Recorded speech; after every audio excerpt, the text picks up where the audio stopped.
Progress. Here we go. All right, let's call this meeting to order.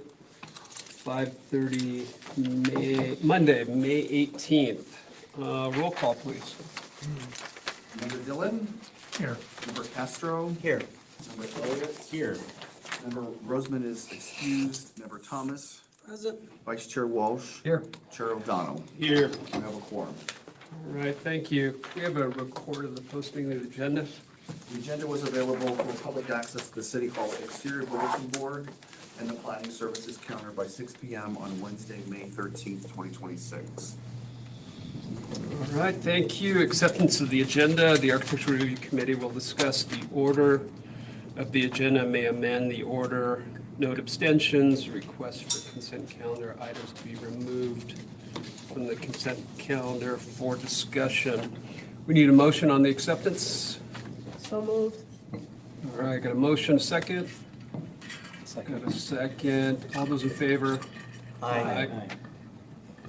All right, public comments. This time has been set aside for members of the public to address the Architectural Review Committee on consent calendar or other agenda items. The items of general interest within the subject matter jurisdiction of the committee. Although the Architectural Review Committee values your comments pursuant to the Brown Act, it generally cannot take any action on items not listed on the posted agenda. You will have 3 minutes for each speaker. If you would like to speak on an item that is on the calendar, you can do so at that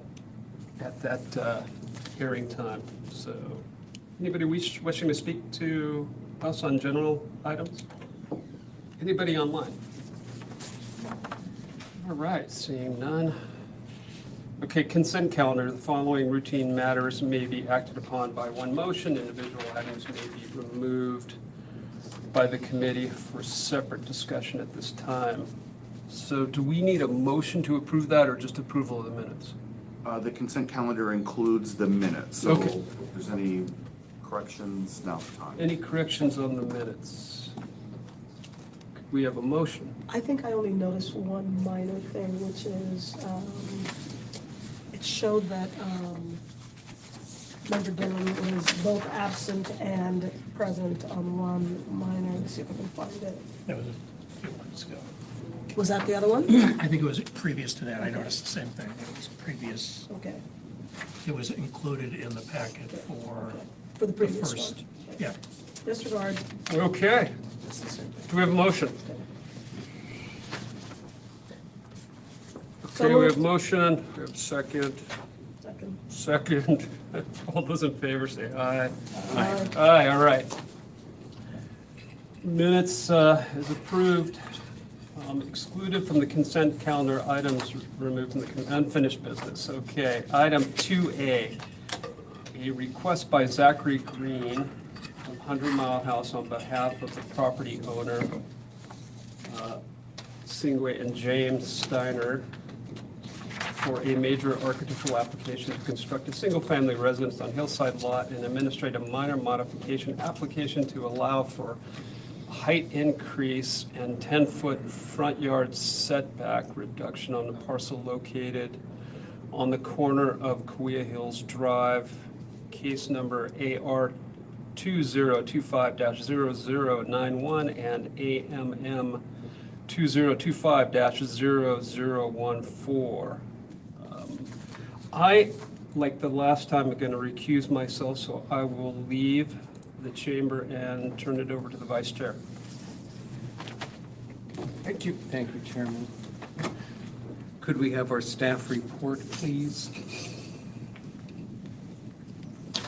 Good evening, Chair and committee members. The major architectural application is to construct a new single-family hillside home. ARC is to review the building design, colors and materials, lighting, and landscaping plans.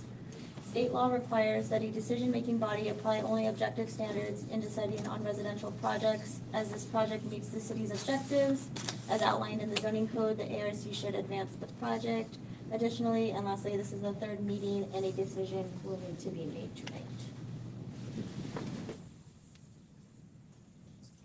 So on December 2nd, the ARC reviewed the applicant's request for a major architectural application for the very first time.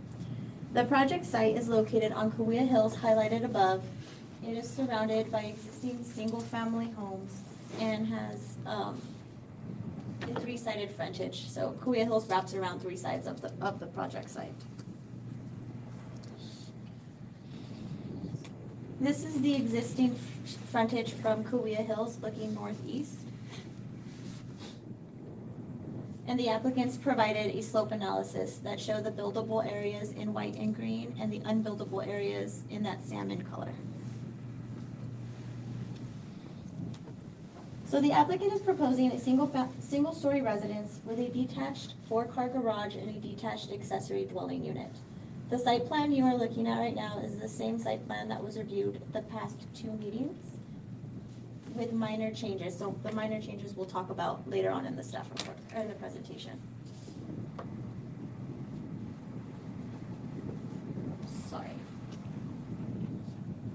So at this first meeting, the project was continued, and ARC did request a massing diagram that would indicate the potential of a split-level building, as well as to provide sun studies to see how the proposed building would impact the neighbor's solar panels. So these are the existing photos of the project site in relation to the neighbor to the north and their solar panels.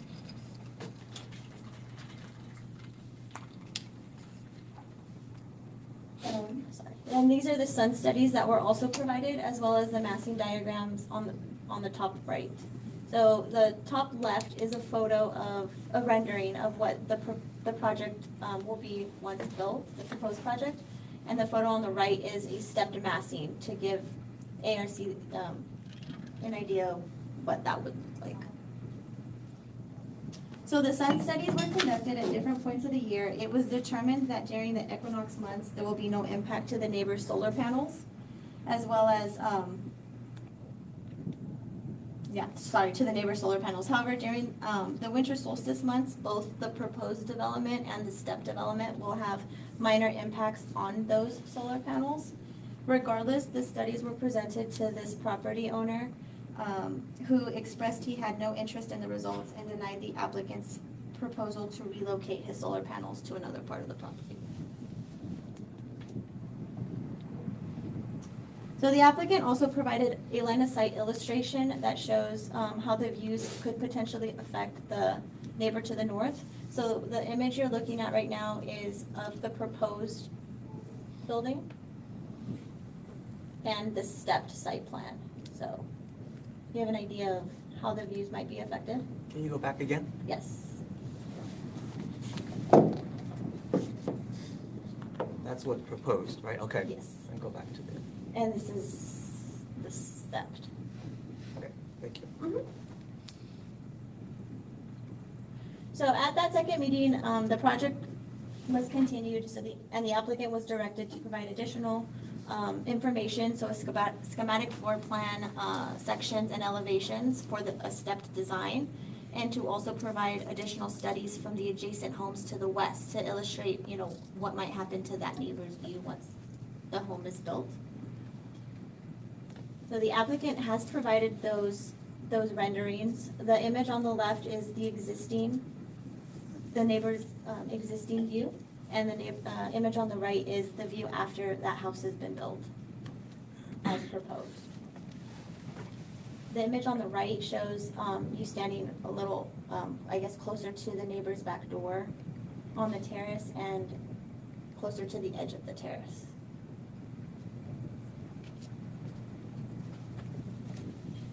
So there's minor changes to the proposed site plan. The applicant is proposing additional landscape along the northern elevation, and it wraps around a bit on Cahuilla Hills in front of the detached garage, just to provide a little bit less massing for the neighbor to the north to review, as well as moving the solar panels on the detached garage. So they were originally on the detached garage, and now they're being moved to the proposed ADU. And this was a discussion that the applicant had with the neighbor on the west.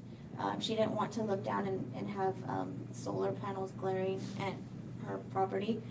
So they were able to move them to the accessory dwelling unit and also are proposing to paint that roof a tan brown color, so it reduces the glare of what a white roof would reflect.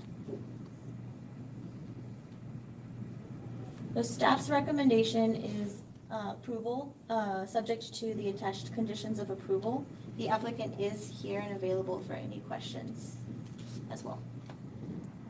Committee, I'm so sorry, and I believe they also have a presentation to share. committee members, any questions for staff at this point? Hearing none, do we go to the audience if, at this point? Glenn? Let's have the applicant's presentation at this Okay. point. If the applicant would join us up here and give us names and addresses, please. Okay, yeah.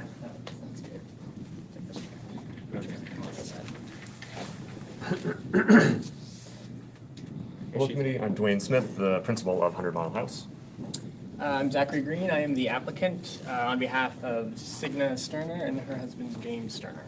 Also present today is Robin Abrams, who is the original architect of the project. It's a PDF. So you just have to let me know to. Okay. Click through it. You tell us All right. to advance stuff. And there's no laser pointer too, right? No, you can walk up to the. Okay, perfect. Sounds good. Well, thank you guys for letting us present a few slides and listen to our proposal here. As Alex mentioned, we did not present additional schematics for a stepped massing. Following the previous meeting, this was something that we investigated further with our client, and it was concluded that such a design was a request that the ARC was forcing upon our owner to consider that didn't meet her needs or the needs, the desired experience for the site.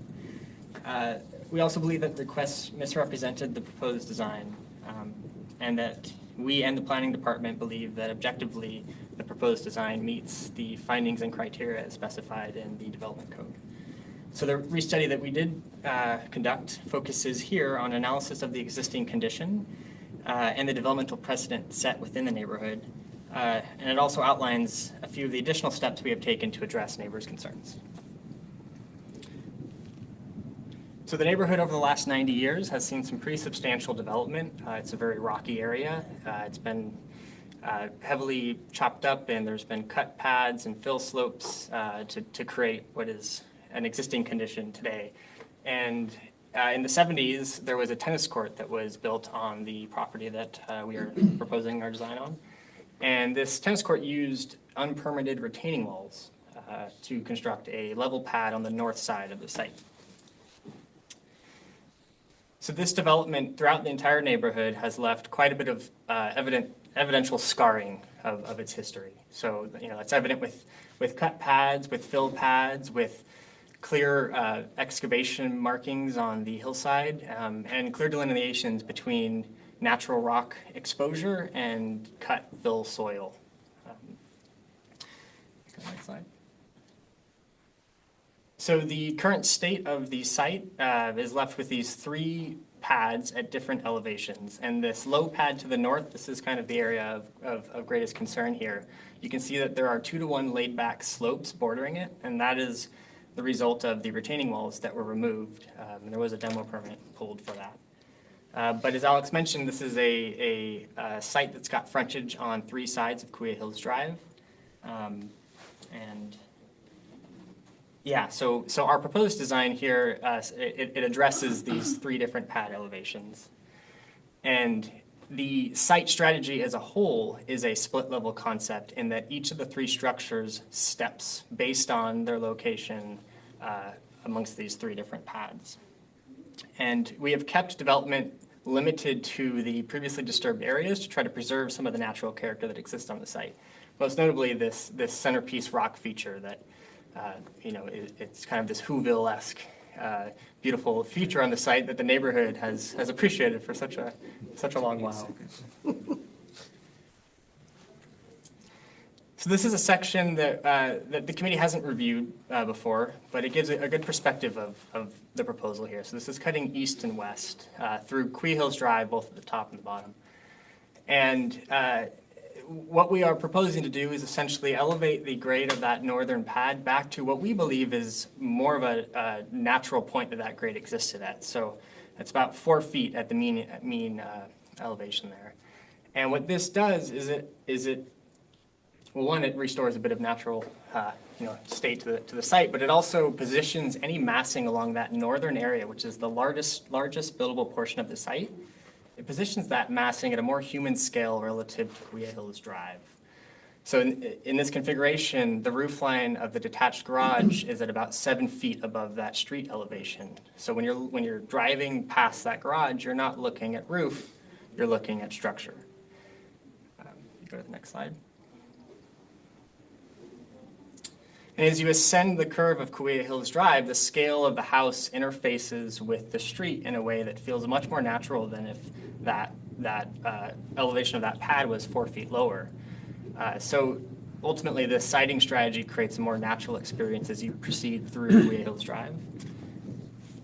And now this is that view looking from the cul-de-sac to the south. And we are proposing using retaining walls to achieve this elevation change. But we are proposing a stepped planter box, and in this latest round, we have a landscape plan that shows additional mature plantings along that northern retaining wall area to help soften and screen its appearance. So this is something that we'll talk about a bit more in the following slides, but that is something that the precedent neighborhood has not done. So if we go to the next slide. There are 16 existing homes within the neighborhood. 11 of them are single story, 3 of them are 2-story, and 2 of them are split level homes. So there's not a precedent in this neighborhood of split level structures. There is a precedent in this neighborhood of building single family homes on cut pads for the most part, similar to what you would see down in the flats. Now our proposal is split level in that each of the 3 detached structures are set at different elevations. So we have broken up that building massing and distributed across the site in the existing condition. Of the 2 split level properties within the neighborhood, only one of them, the one on the left, 2429 Quee Hills Drive, actually steps to address the existing topography. So in both of these cases, the garage is lowered so that you can drive a car up, and the living spaces are elevated. Now, the other example, the split level home, 2285, does not respond to the existing topography. It uses a 2-tiered retaining wall to elevate the living space even higher than the garage. So these are the 2 examples of what a split level concept has looked like in this neighborhood. If you go to the next slide. Of the 2 so there's also 2 projects that are single story and built up on stilts and loom significantly over the street. So you can actually drive by this and experience this nature. And then lastly, there's a history of using retaining walls taller than the height of a person within this neighborhood. And most of these conditions, actually all of these conditions, don't use any landscape screening to help soften the appearance of those retaining walls. So in the case of 2481, it's a cut fill pad, so we have retaining walls on both sides of the structure. And in the case of 3000 Quee Hills Drive, this is just like a 12-foot tall retaining wall, elevating the living space quite a bit. In preparing this design, we studied the view impacts to the 3 upslope immediate neighbors and determined that there was a negligible impact on their views. And on March 26th, we met with Leanne Gold, the owner of 2429, who was present at the previous meeting, and she voiced some concern about the impact to her views. So we offered to come to her property and take a few photographs from her pool deck that we could use to more accurately render the project, and also listen to some of the concerns that she had. So these next images are ones that Alex had shown already. But the primary concern that Leanne voiced to us was that she didn't want to be looking down on solar panels on that detached garage roof. So this is standing at the back side of the pool coping. And you can see that garage volume just above the pool.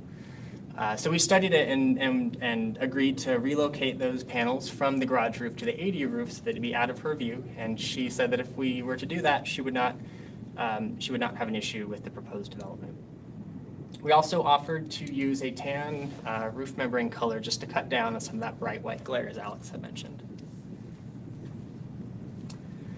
So in conclusion here, we believe that significant steps have been taken to address the concerns of the neighbors, the people who will be experiencing this development on a daily basis. There has not been a major opposition or uproar from the public. Leanne Gold was the only member of the public to come forward and voice concerns, and we felt that we were able to respectfully address her concerns in a way that was productive.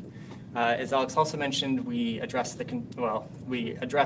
impacts to the northern neighbor and their solar facilities, and memorialized in a letter to that neighbor or any future owner of that property. Should there be any loss of efficiency in their solar system, there's a standing offer to relocate those solar panels. So we have taken significant steps to address the public and the neighbors here. The updated plans, as Alex mentioned, they show that relocation of the solar panels, the change of the roof membrane to a tan color, and the additional planting proposed along that northern retaining wall to help soften its appearance. And we believe that this design is consistent with the developmental precedent set within the neighborhood, and it also improves upon that precedent. For example, there are multiple cases of retaining walls that don't have any landscape in front of them, and you read that scale. So in this case, we're taking steps to help improve the neighborhood as a whole. We believe, along with the planning department, we believe that this project objectively meets the code's findings and criteria.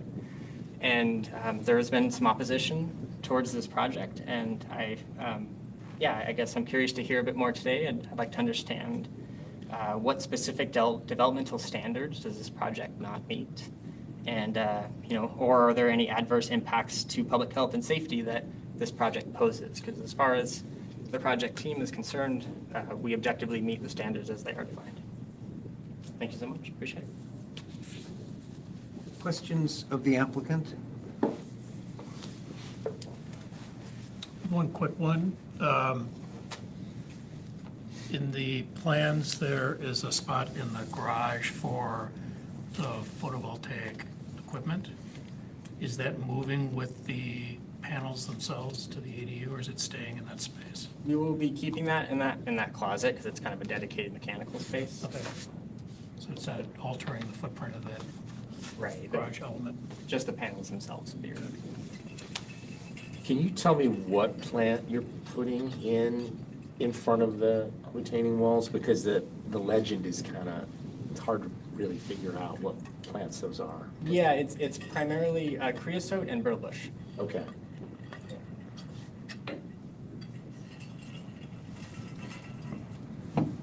And which landscape plan were you referring to? Was it the colorful one or the black and white one? L101, if you look at that legend, it's kind of, something's not. Okay, there was an earlier version of that plan that the legend got a little skewed, so there is a current version that shows revision clouds around that planting. Is that the one that you saw?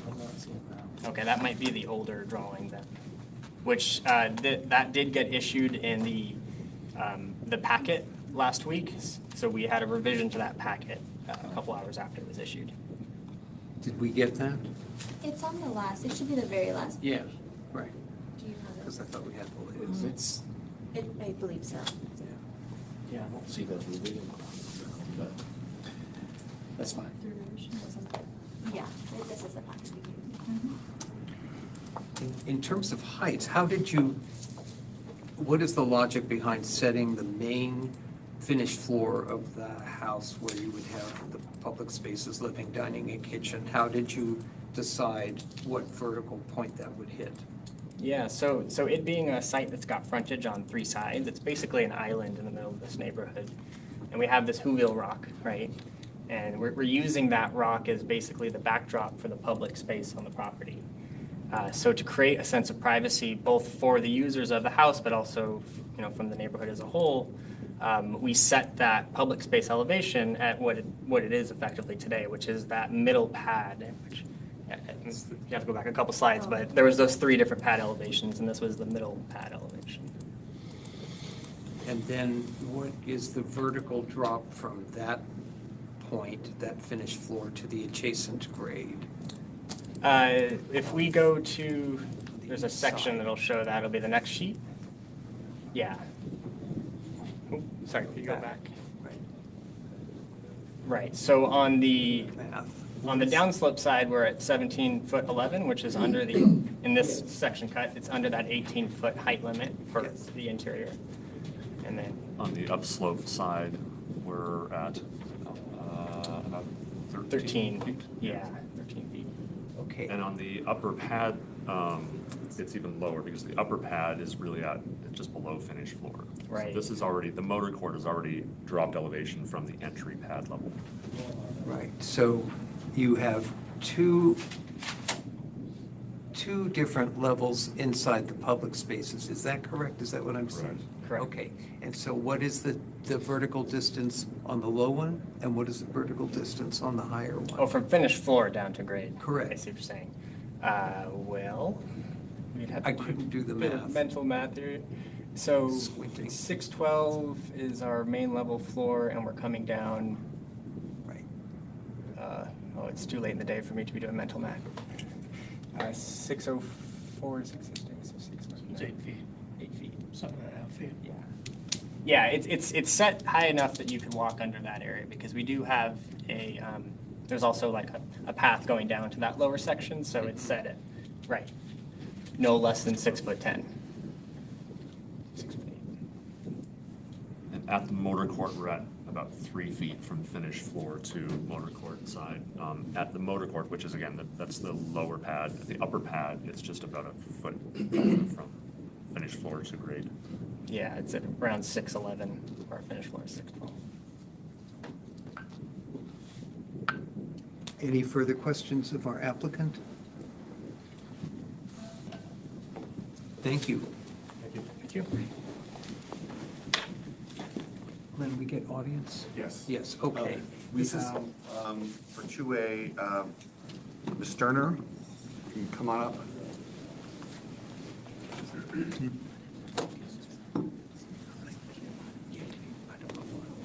Hello, I'm Signa Sterner. I'm the property owner. I just wanted to talk to you briefly about my passion for the project. It's, you get in these presentations and it's just so technical. But I'm an artist, craftsperson. I've lived in the community for 6 years with my husband. He happened to drive by this lot and took me up to it, and it was the most magical thing I've seen in Palm Springs. It had this amazing rock formation and natural crumbly debris everywhere and native plants. And I just couldn't believe it existed in Palm Springs. Clearly it was a difficult place to build, or it would have been built already. But we went around the corner and I was like, it's a mini national park. I don't know if you guys have seen the rock in person, but it's really, really spectacular. And so immediately we went to work investigating it, doing our due diligence. I brought my friend Robin Abrahams on board to do all the initial architectural work for us. Worked with the city planning department to get everything going, and then Dwayne and Zach joined the team after we did our, I always get the order of the words wrong, the meeting that you do to get your initial. Pre-con? Yes, the pre-conference meeting. So we got everything drawn up, went to the pre-conference meeting, just so that we knew on this difficult hillside lot if what we were thinking was going to work, and they gave us the green light and said, yeah, it's going to work. So we went to design it. Our goals for the house, I just want to talk a little bit about the siding. This configuration was not just a random idea by one of our team. I had original sketches of this configuration the first time I met with Robin up on the lot, and we sat in the dirt and looked at the rock, and I wanted a small house, not a big house. When I did the research on the houses previously, they were these giant 5,000 square foot houses that engulfed the rock and made it disappear, and I wanted to honor the rock. So I wanted this 2-bedroom house. I wanted it to be less than 2,000 square feet. I think we're at 2,200 right now. 2-bedroom house. I wanted to walk in the front door and just see that magical rock and have a little reading room and experience the rock. And and then sort of move through to the common areas and the primary bedroom around the rock and see the view. So I was looking for this experience from the get-go. The lower pad that we've been talking about, when you're on the property, you feel that it's a gash in this beautiful. That's 3 minutes. Oh, I'm Do you- sorry. You want him to, her finish up? Yes, if you could just finish. Yes. your last thought. Thank you. So, I'm sorry. So I just want to say that this we've been working on this for 2 years. We've thought this out. This siting is very specific to how I want to experience the house. My husband and I want to live there for a really long time. It needs to be 1 story because we want to age in place there. So it's. I just want you to know that we are in love with this property. We want the neighborhood to feel good about the property, and we want it to be an improvement and a work of art. Thank you. Let's check if there's anyone online. Yeah, could we please check who is doing it? Linda? No one. No one did. No, okay, no one is. And no one else here? Okay, so with that, we will close it to the public and open it for discussion within the committee. Who would like to start? Oh, I'll start. Please. Yes. So I support the project. I'll restate some of the comments I've made when this first came before us in December and when it came to us again in February. I think it's well designed, it's well cited. It does conform and is consistent with the architectural design guidelines. I do not feel it had any substantial view impact. It would have some view impact because, of course, the development would occur on a vacant site. But I looked at it very critically in terms of a substantial view impact, and it does not have that. I think that's really great that you were able to meet with that owner and had some concessions with the solar, and I think that's a very good solution to move it, and I think what provides is a better view of that roof line than the roof. Again, I support the project. I think it's a beautiful design, and again, those were my comments I made in December and the same comments I made in February. Thank you, Member Castro. I'm going to piggyback on that. I think it's a very thoughtful design, well executed. I appreciate the outreach to the neighbors. It taken a lot of energy on your part, I understand, but I think it's a really beautiful project. And I appreciate the fact that it's an altered site with some flat areas and the appreciation of the existing natural elements on the site and the sort of embracing of that and making that the central feature of the house. I think it's really well done. Charles? Yeah, I admire the architecture. So I really appreciate the presentations. They were great and really helpful in understanding your thought process and the context within the neighborhood. I think it's a really beautiful piece of architecture. I think that the screening they're proposing will go a long way towards minimizing the view of those retaining walls, which I don't think are terribly egregious anyway, but I think they will be well screened. I don't have any massive pushback. I think it's a beautiful piece of architecture. Great. Thank you, Member Elliott. And Thomas? I agree 100%.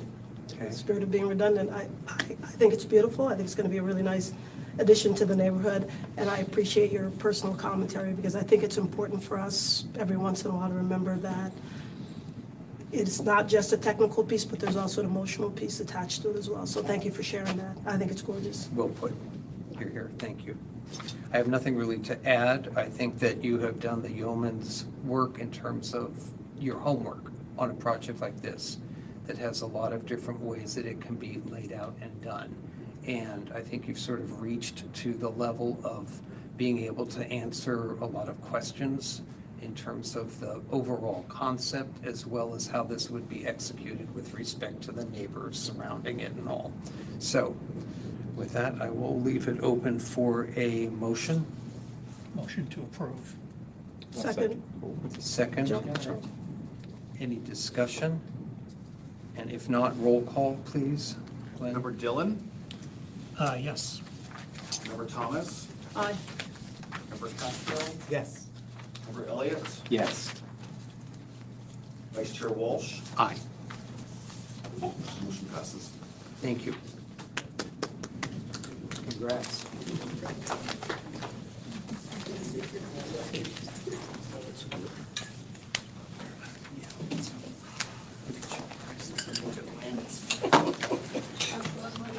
It's that are DOA, because it's just unbelievable.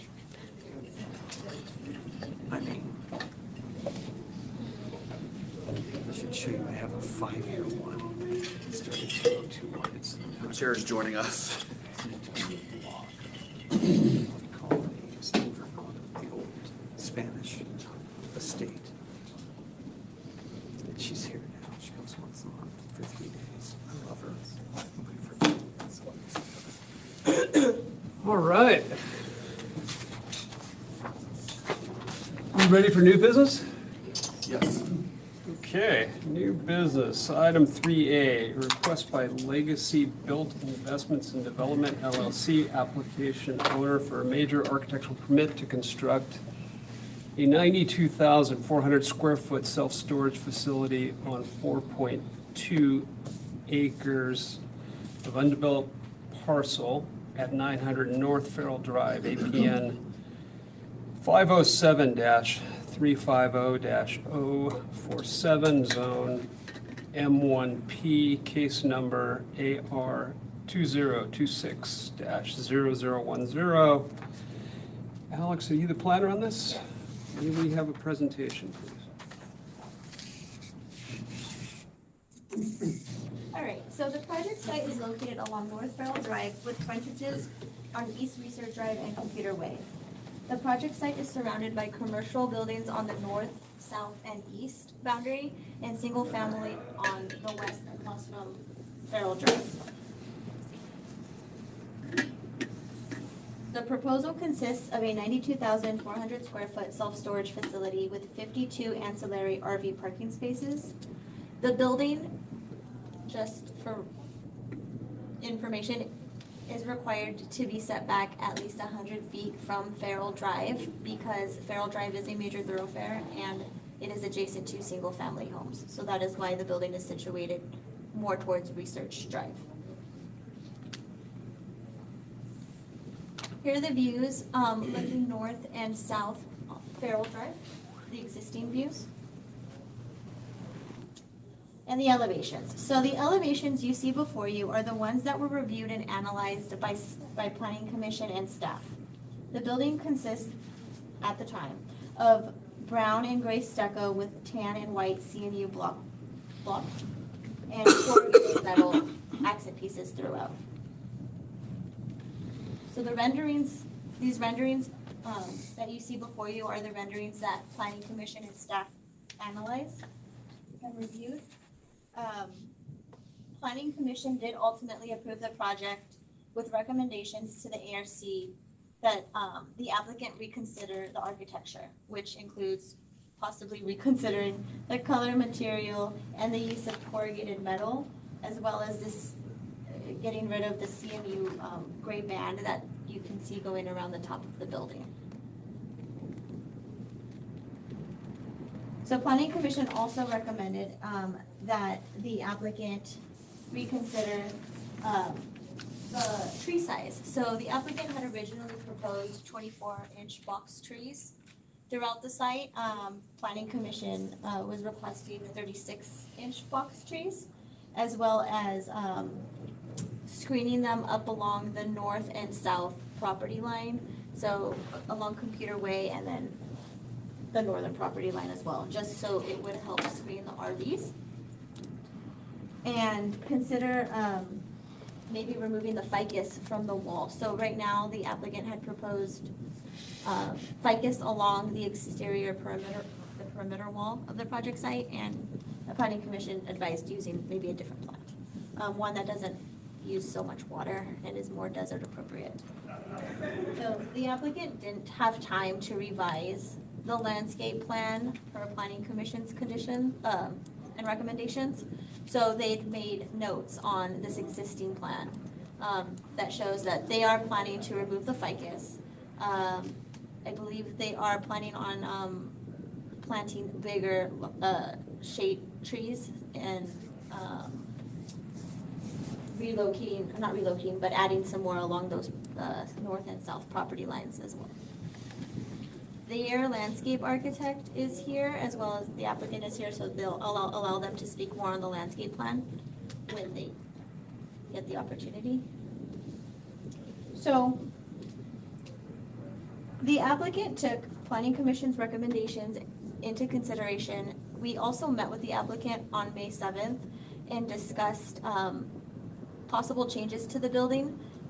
So the image you see on the left are images of what was originally proposed, and then the images you see on the right is kind of the direction the applicant is going in response to Planning Commission's comments and staff's guidance on the building architecture. So staff has worked with the applicant to guide the design in this direction, and we are putting forth our recommendation for approval based on the new renderings you see above, as conditioned by the conditions of approval on page 5 of the resolution. So again, here's an illustration of the elevations as reviewed by Planning Commission staff on the left, and the proposed elevations after staff's meeting with the applicant on the right. And then these are the additional renderings of the project.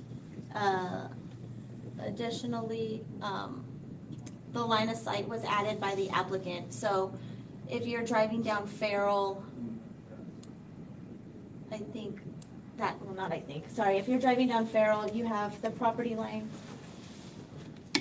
You have the canopy trees, you have the 6-foot screen wall, you have the potential 12-foot high RV, and then you have the building set sitting at least 119 feet back. So you really won't be seeing much of the property from Farrell, and that is what this illustration is showing. And lastly, the applicants provided a photometric plan, which was reviewed by Planning Commission. It's just to show that there will be no light spillage off the property site. And the lighting, just so we're on the same page, the lighting that was proposed in the packet will need to be revised because it doesn't comply with the zoning code. So staff will work with the applicant to just change the lighting features so that they have a more appropriate light that faces down. So planning's recommendation is that ARC review and approve the application based on the findings in the staff report and subject to the conditions of approval. That concludes my report, and the applicant is available for any questions. Thank you. Questions of staff? Alex, I have one question. So you said the applicant made notes in the margins of the changes for the landscape. Mm-hmm. Did they agree to increase the size of the boxes as well? I believe so. Or did we? Not yet, but Oh, sure. It depends. I mean, it depends on how many trees, like whether we got rid of the hedge, like the columnar ficus. So if we're putting in fewer trees, if we can afford that, yeah, we will. But, we're landscaping almost 1,000 feet because we've got 3 frontages. So we couldn't just go 36 all the way around the property. Eric, we'll have you come up when it's time. Yeah, Alex, if it's something that you don't have the answer for or others, then I'll just direct. wait for them. Yeah. Come on. Alex, I think part of it's a little bit of a struggle, but I would like to see what is proposed today. And so that's a combination, if I've got it right, of the renderings on the right where the 4 appear in the quadrant, as well as a site plan with notes on it. Yes. Got it. Yes, Okay, so this is coming in today. correct. All right, and this is history. Yeah, history, that's Okay. what, That's what Does everybody- planning responded to, yeah, tracking. Yeah, okay, and then on the site plan, that's just all this one site plan that we saw with the notes on it about the changes in landscape materials and Correct. sizes and whatnot, okay. Can you tell me, is Farrell owned by Caltrans? No, that's a Don't city believe so. street. City Street, okay. Geometry is. There's a reason why they did the section, the sightline section, and that was why? Because planning commission was concerned about, I think they wanted to show that because there's other buildings that have been analyzed. I believe Glenn took one a couple weeks ago for another storage facility, and it was much closer to the street. So Yeah. that one had a little bit more detail and put into it. Whereas this one's set so far back, and they just wanted to illustrate that it won't be as visible from Farrell as maybe some of the other buildings that have been reviewed in the and past. can I trouble you to go back and let's look at that section? Because what, I finally got it. This is the building Yes. over here. Okay, so, and where's the fence here? So you're looking for visual blockage of this. The RV section. So that's showing the Just the potential. RV. An RV. Yes, yes. Yes. The RV is also providing screening to the building, I think is what's being said there. if I'm not mistaken. And that's my question. Are we trying to block the view of the RV? I think it's showing that the canopy trees will be providing the screening for the RVs, which is the intent of the bigger box Okay. canopy tree. Okay. But also, you won't really necessarily need Yeah, it. thank you. So that Her face was getting longer.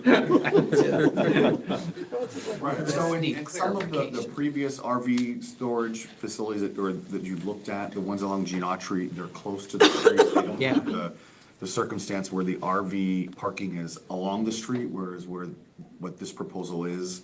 So I think, screening the RVs is important also, not just the building itself, because they're gonna be what you see. Right. Any other questions of staff? So the wall around the facility is 6 feet, Yes. and And the Alec- average RV is between 10 and 15 feet tall. That's just glazing around the top Yes. that you can, to let light in, and you can see the storage doors. Wait, I'm so sorry, what No, image? they're not real. There's, The doors are not real, the orange ones. the orange doors are not real. Yeah, it's a facade, and the applicant can speak a little bit more towards that, but it's, All right, we've got the staff's questions answered, okay. Well, I'd like to invite the applicant up to make a presentation. State your name and what your specialization is, if any. Hi, I'm Eric Foss. I'm the applicant representative for Legacy Built Investments and Development. I'm the Senior Vice President of Acquisitions and Development. Thank you, Alex. Appreciate the presentation. We started, working on the design like the morning after, Yes. Opus Garza, you probably know. With Herman Design Group, landscape architecture Yeah, firm. he happened to be here with the next item, so we're lucky that he's here to help us with this presentation.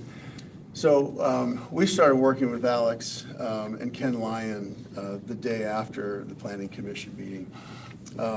We noted the recommendations of the Planning Commission, but we've also noted that the RC sometimes, has a different vision. And so we tried to, get a work session where we could kind of dig a little deeper before actually, coming here tonight, so we could get a preview.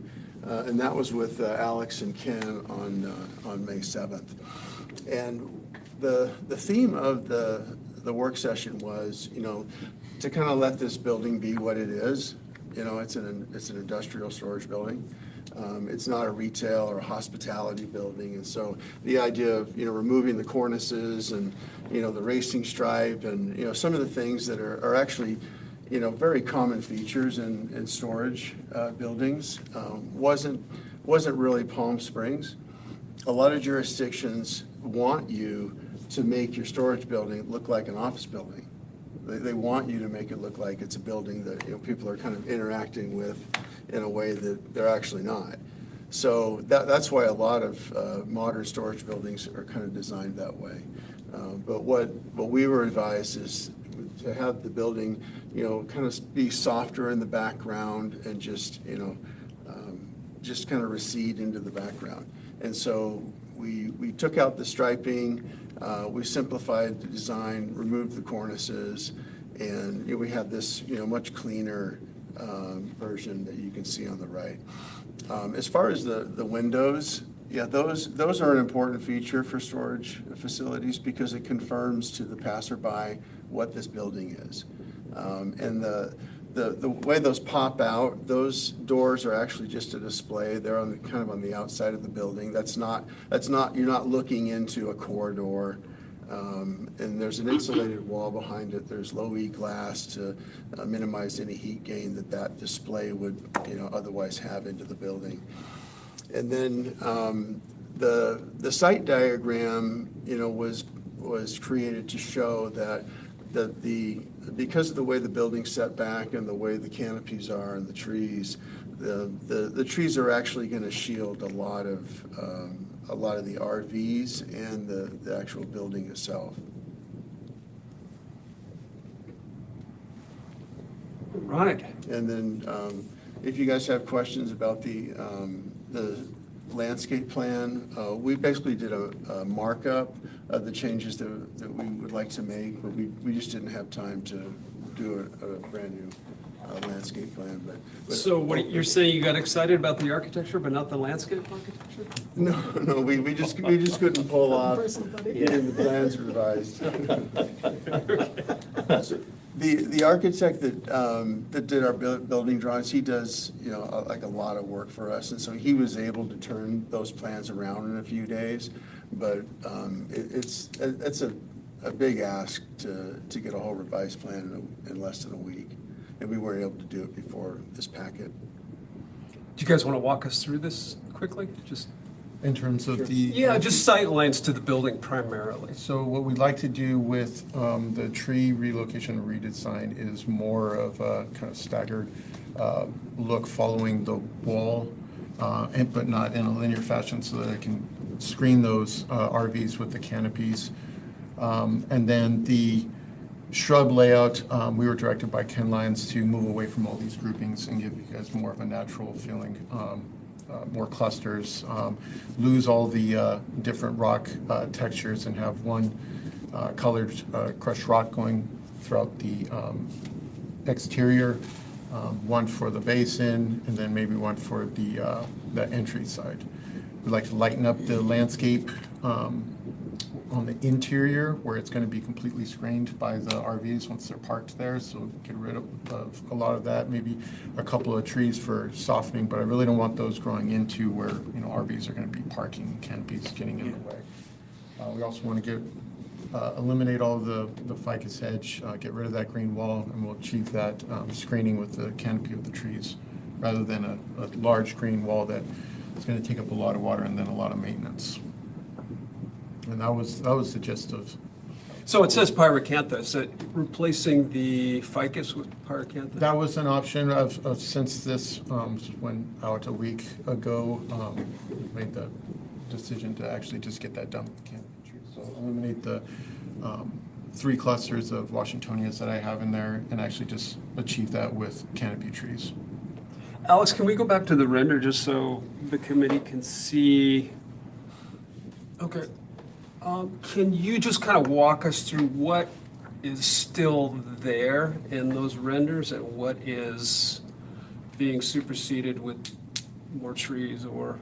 So the ones on the right are our finished ones, correct? No. That's- Yeah.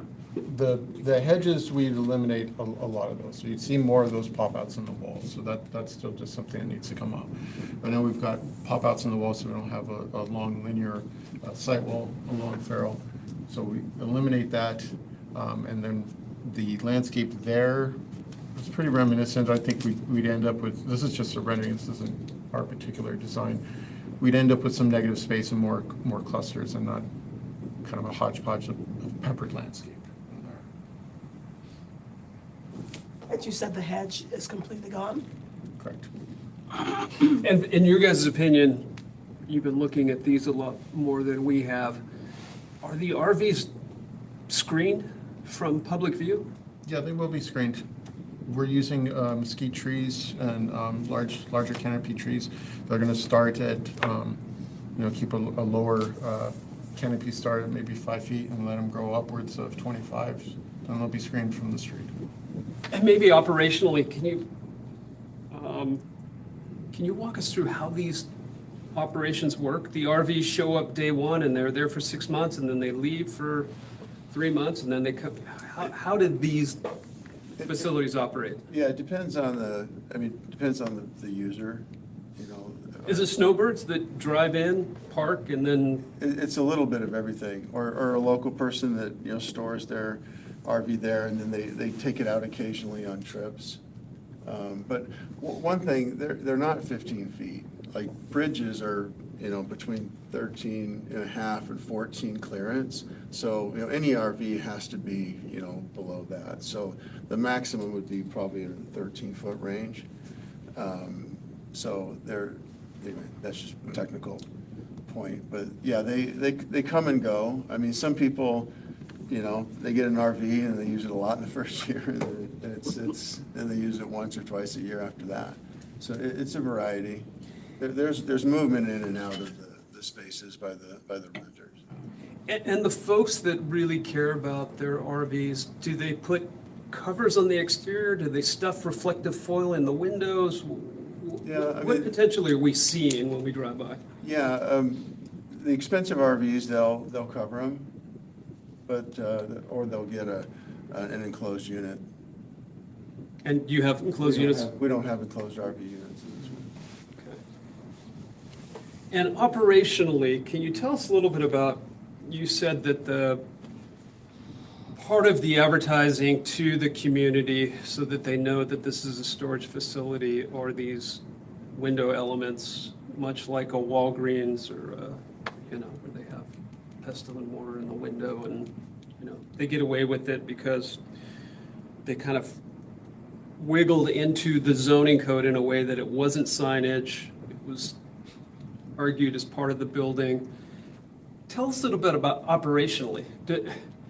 Does this thing stay vacant if it doesn't have these things on the corners? Because people don't know? I mean, it must be some sort of marketing that you guys have nationally to fill these things up.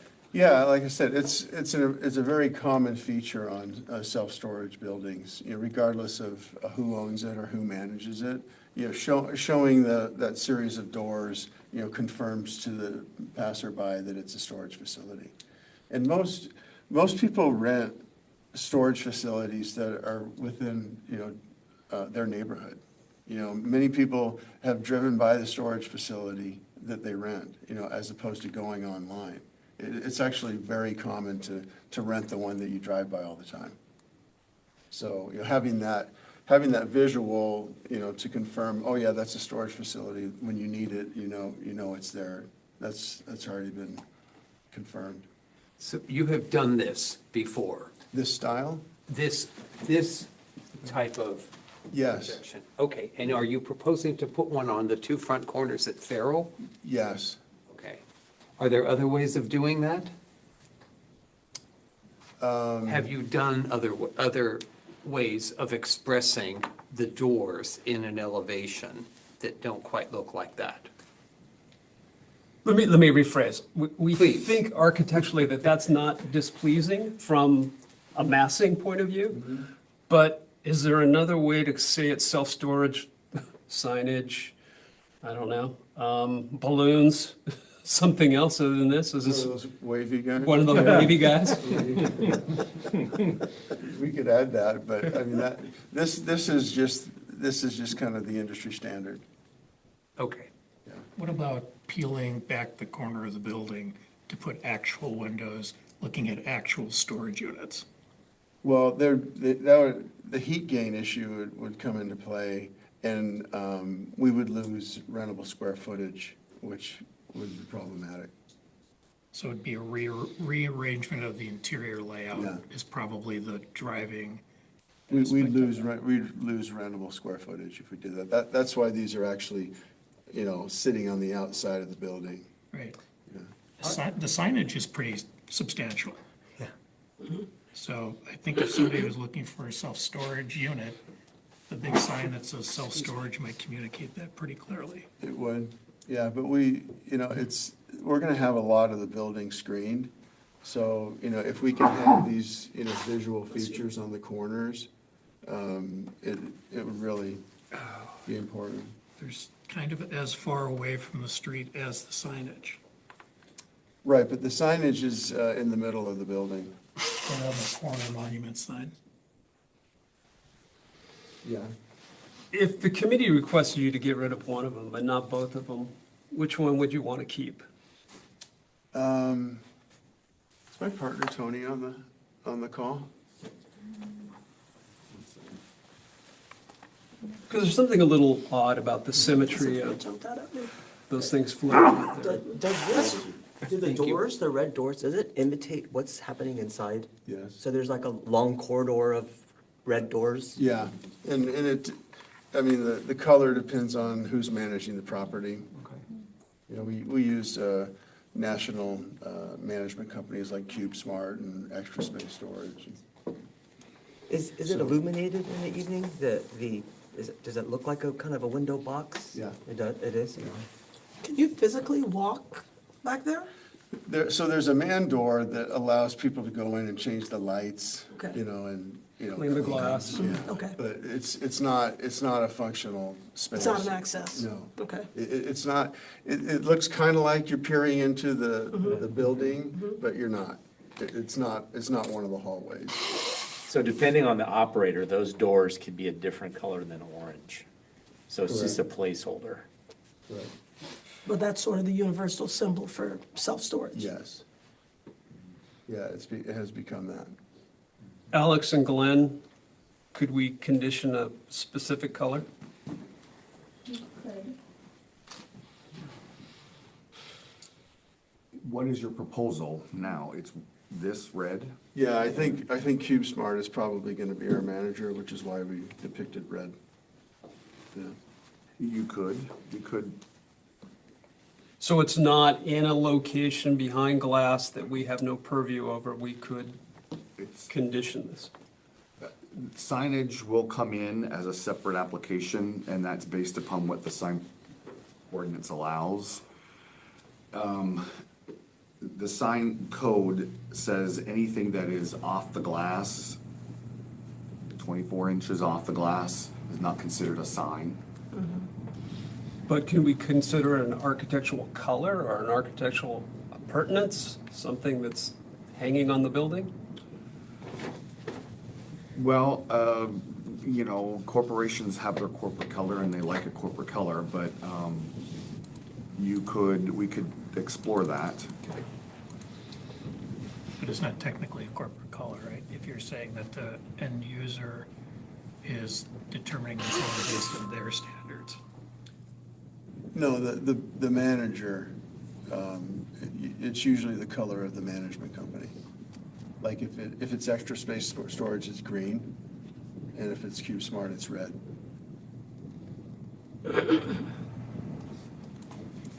All right, any further questions for the applicant? All right. I do have one quick one. All right. On the roof plan, it calls out downspouts, but there aren't any shown on the building in the images that I was looking at. It We were looks like a asked nice to- clean facade, but there are downspouts. You're running internally? Yeah, we were asked to do that. Okay, so it doesn't show up on the roof plan. They're all downspouts, okay. And there's no solar on the building, oh, there's potentially solar on the building. Okay, so when we submitted the application, Title 24 did not mandate solar, but apparently it does now. So we'll have to go back. It looks like we'll have to do 15% of the roof coverage in solar, so we'll have to go back through through ALUC and get that approved. Unless we can find an exception, which we're still looking for. All right, thank you. You can have a seat. Are any members of the audience wishing to address this item? Is there anybody online? All right, well, let's open it up for discussion. Member Walsh.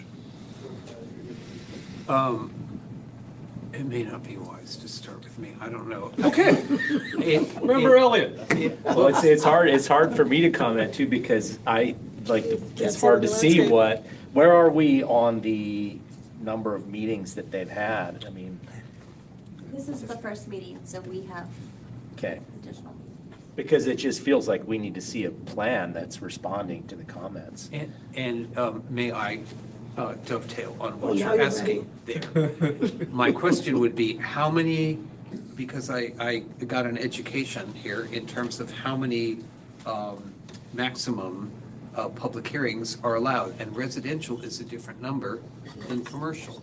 We all should know this. Residential is 3, and commercial is 5. So. Right, counting planning commission and whatever ARC decides, and then an Correct. appeal right on top of that. Right. So if you're moving towards, you want to see it again, we need to give the applicant clear instructions on what you want to see again. Sure. Okay? And if it could be put to a subcommittee, if you don't need to all see it, if it's adding some trees along the perimeter, that could be done at staff level or with a subcommittee via email, however the ARC would like to consider that. And here's the issue, Glenn, we are being asked to kind of make a judgment here based on these 2 photos, period. And it's a bit of a. Alex, can you flip through the deck? I think there was a couple of others besides the elevations. There's one more set, yeah. Might be, right. Yeah. Okay, so here we got the stripped down version. And it's,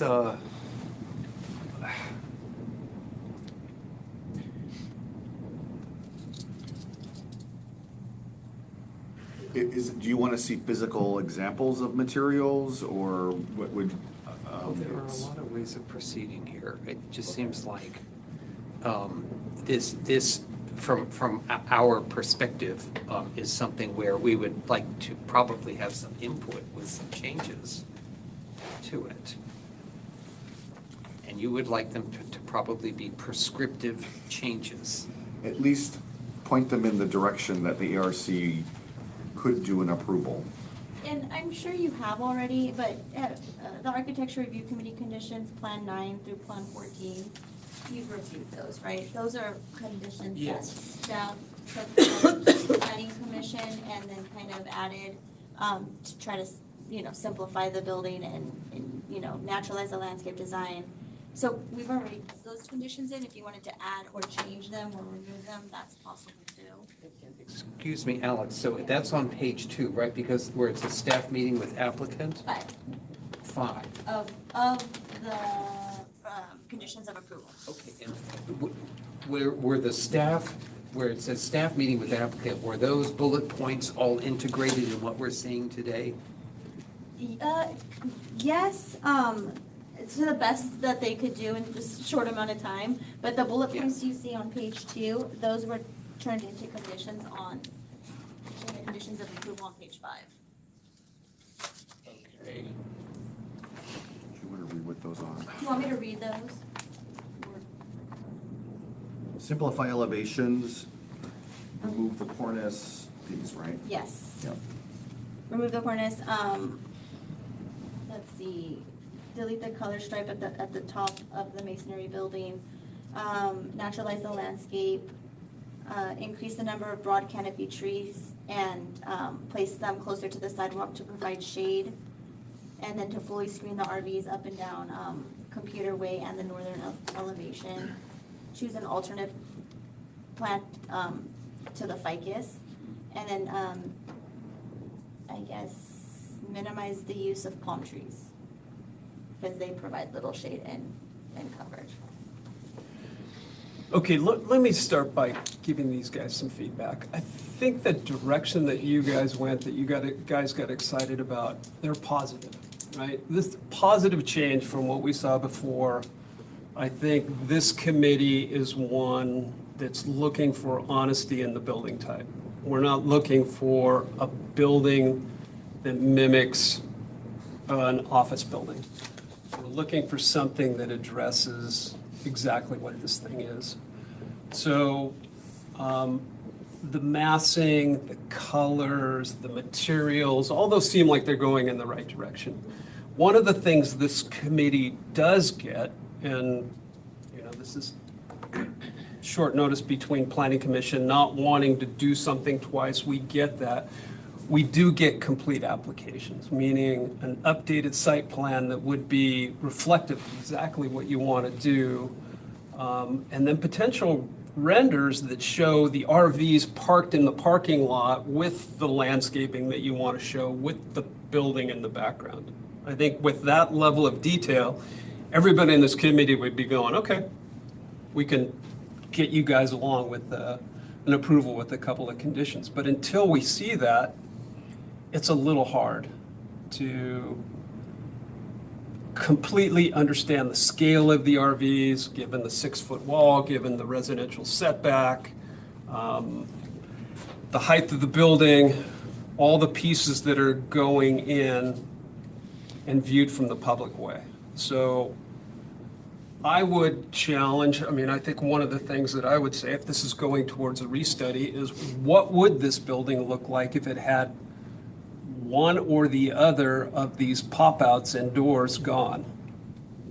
Which one would you guys take away, and what would it look like? And if you came back in 2 weeks or 3 weeks or 4 weeks and said, we need those, we've got to have them, then we can address it at that time. But there's just something about it that just feels kind of sign and visually heavy on the street side. And then it's kind of quiet and massing heavy at that entry door.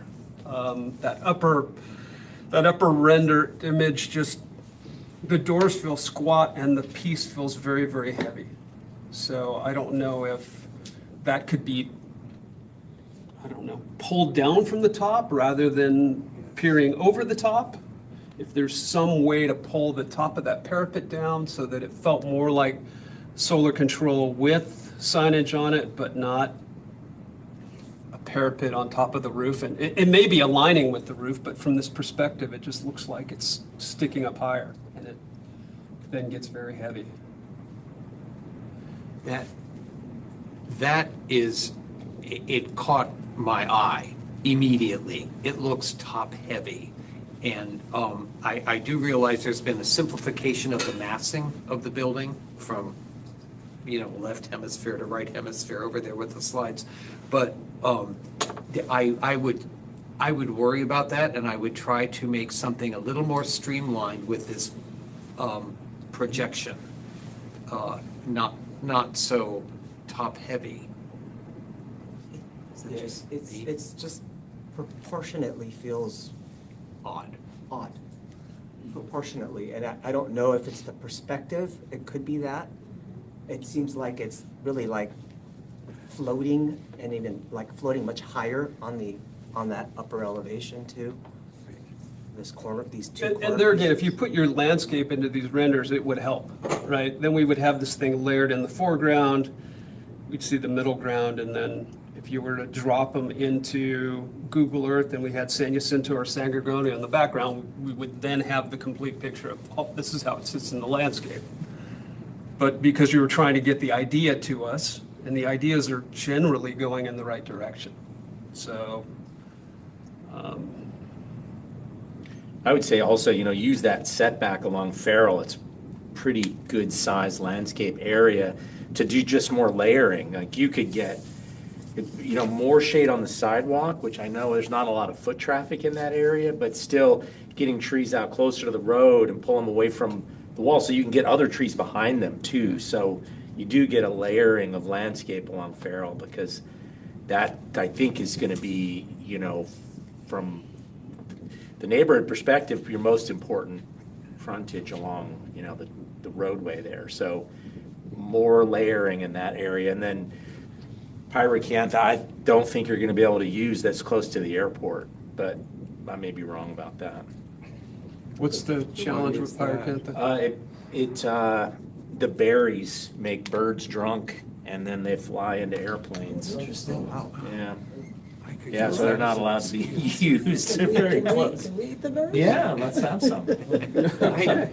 Has anybody tried that? Just the things you And I would know. like to see a rendering without the ficus, because it's essentially what we see, what we're given is ficus throughout the entire, or primarily along the wall, and I want to see it without it, and I want to see the pyracantha in its place. I also think that if the idea behind the 100-foot setback is to give relief to the residential construction across the street, that 100-foot setback is then filled with 13-foot high RVs, butt end facing the street at an angle.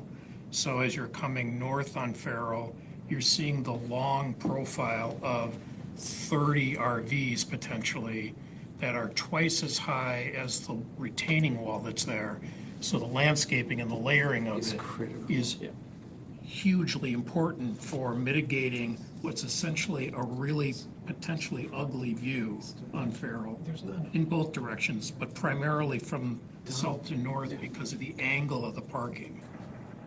And different heights, different colors, some have covers, some don't. It'd be a riot visually of what's happening twice as high as that wall. I think that's really a huge problem visually. And let's ask staff, can that wall go up any higher, or do we get ourselves into some no man's land? Yeah, well, so per code, because this is a frontage, it is only allowed to be 6 feet tall. Even if it were stepped back more? Oh, that's a good question. If it would be stepped back, it would But it, be where the RVs are parked. I mean, it would have to be out of the setback and step back Okay. farther. But I think that's a major concern for making this successful. And independent of that, I agree with everybody who said, I think this is a very top-heavy aesthetic. And the two, I can't think of them as anything other than like a penalty box or broadcast booth hanging off the side of the building with the fake roll-up windows That behind. just shocked me, yeah. Just rubs me the wrong way. The idea that it's a fake roll-up door and a fake hallway attached to this appendage hanging off the building may be done a lot to announce the use of the building, but it seems like a low-effort solution to that. I find it problematic. I second that. Member Thomas? I agree. My biggest issue, well, it's hard to evaluate the building because, as everyone said, the perspective is really limited. But I have a really hard time with the desire to announce that it is a storage building, like putting those fake doors in. I just think you can get much more creative than that. Okay. All right, I'm going to start a motion for restudy. Do I have a second? I will second. Now we have a motion and a second. Further discussion. A bit.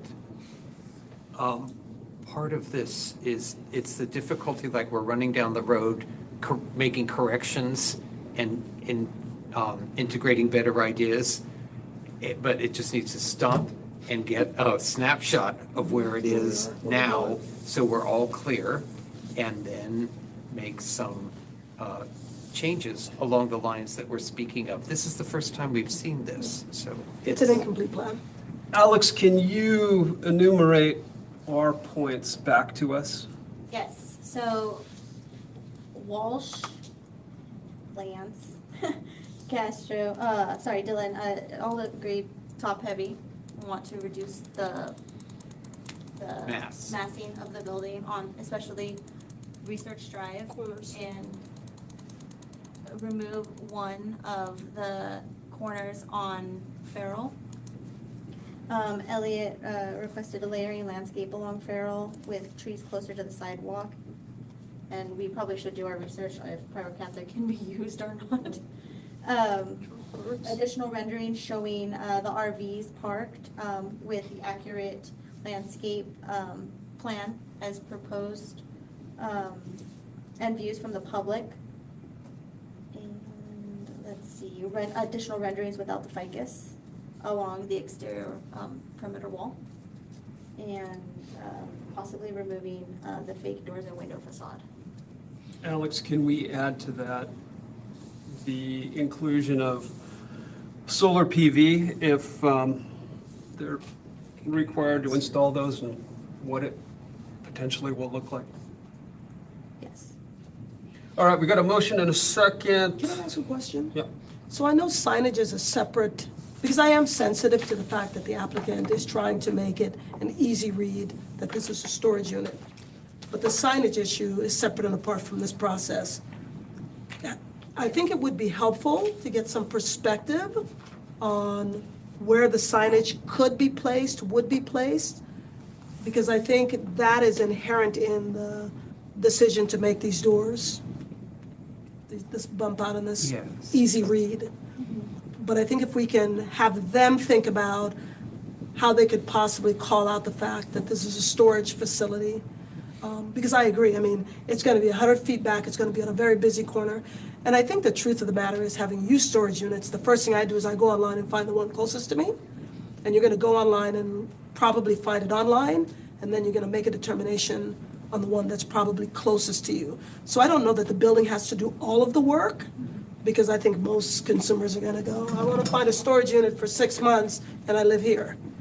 And that's gonna be your primary guide, and then hopefully as you get in proximity to where you're going, you're gonna be able to easily identify the building. So I feel like the building is trying to do too much, but I would like to get some perspective on what the signage could look like, because I think that could relieve some of the stress that we're putting on that. Okay, I'll add that.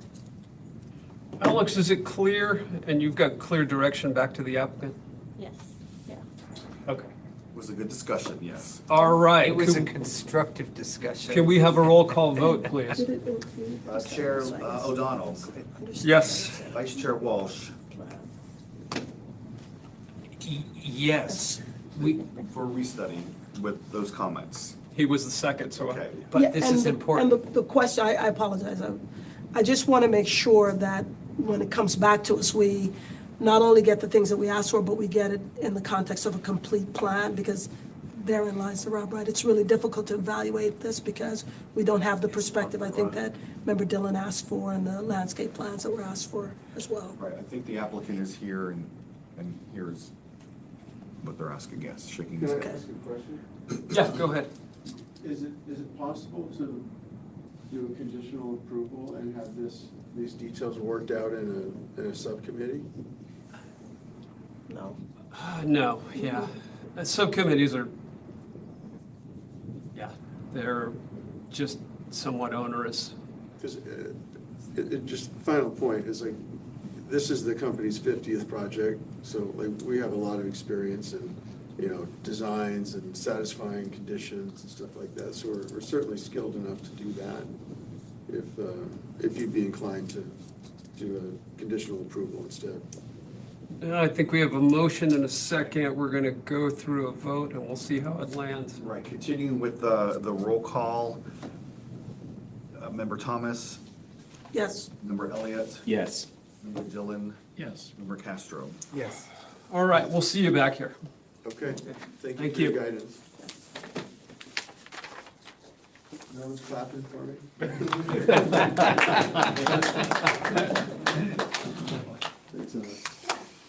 All right, number 3B, a request by Ethan Mesra on behalf of 39 Palisades LP for a major architectural application for single-family residence located at 2217 Morning Vista Drive Zone, ESA SP, Planning Area 4, Desert Palisades Specific Plan, General Plan Special Policy Area, APN 504-390-039, case number AR 2025-0117, Ken Lyon, and Ken is not here. Who will be presenting this project? I will be presenting, pitch hitting for Ken. All right, I'll fantastic, do my Mr. best. Malaker. All right, so there we go. As Chair read into the record, this is Desert Palisades, lot 39, which is shown here with the red box around it. The applicant is proposing a one-story, four-bedroom structure with an average height of 12 feet. They have provided multiple renderings showing what the materials and the heights will be. It is a desert modern style with low slung roof with generous eaves for solar control and large expanses of glass. The L-shaped home features generous terraces oriented to take advantage of the sweeping views of the valley to the southeast, and features an infinity edge swimming pool, a sunken fire pit seating area, and various planters, which you can see in this drawing here. One of the recommendations from staff is that the tree wells that are next to the seating area are to be enlarged. You can see them there, a little small.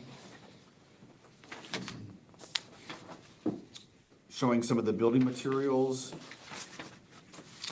a site plan, and the right below the pool, the little green boxes are the smaller planter areas that staff was recommending that they be enlarged a little bit. And Opus is still here. He will talk to that when the time comes. But you'll see it's a four-bedroom house with a two-car garage with the entrance off of Morning Vista Drive. The auto court is off to the bottom of the slide, and the door, a garage door, does not face the street, it faces the side, which is a strong recommendation of the Desert Palisades plan. The no-build easements will be left undisturbed, which are the purple areas on the top and bottom of the slides, and then the building is set back to meet the setback standards. They provide a grading plan.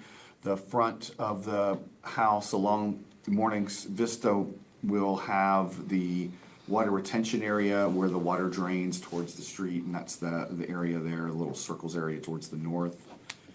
We provided a landscape plan showing trees that are listed in the Desert Palisades plant list.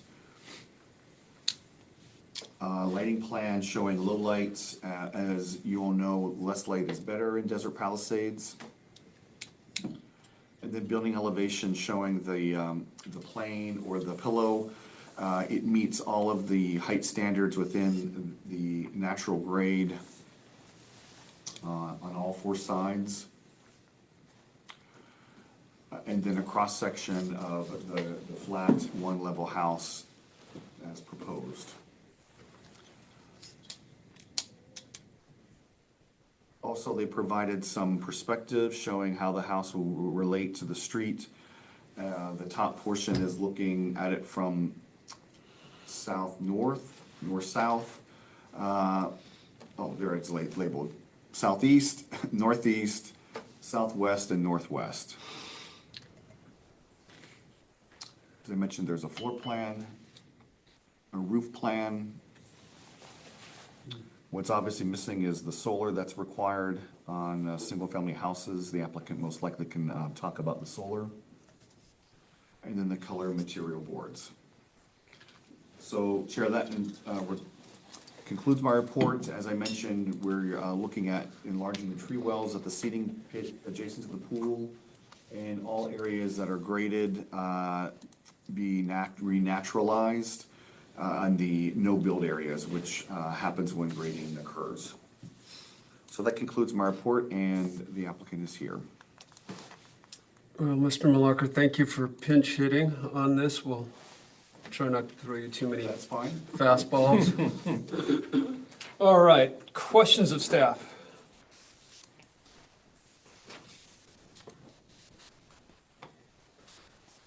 He didn't do that good of a presentation, did he? Yes, I did. How large are the existing planter boxes, do you know? I'll have to ask the, 2 feet by about 6 feet. 2 by 6? 2 by 6 are the linear ones that they look pretty large. And you're showing the big olives in? yeah. Yeah. Hence the recommendation, I think.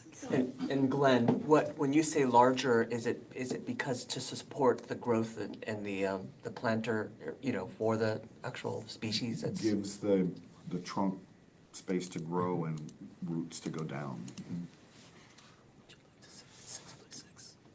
What would you like to see in that? Can you go back through the plans and just, The site plan? yeah, I want to see a north arrow. I'm struggling with orientation. That's north here. The north is to the left. Okay, so the street's to the north? Yes. If you go, Is that true north, or is it, Yeah. so looking at this aerial, okay, north is up. North is north is up, all right. up to the, So the pool at the rear is facing south? yes. Okay. And the driveway's coming in on the west? The north, the auto court curves. Okay. And so the garage doors is facing west? West? Right. With a little south in it, okay. All right, any more questions of, well, actually, I have one more. Can you go to the pillow diagram? Did Ken mention why the pillow jogs suddenly? Like that red outline, it has some vertical lines in it? Here? Yeah, maybe it's a question for the Yeah, applicant. I'm not sure. Okay. All right, would the applicant like to come up and make a presentation?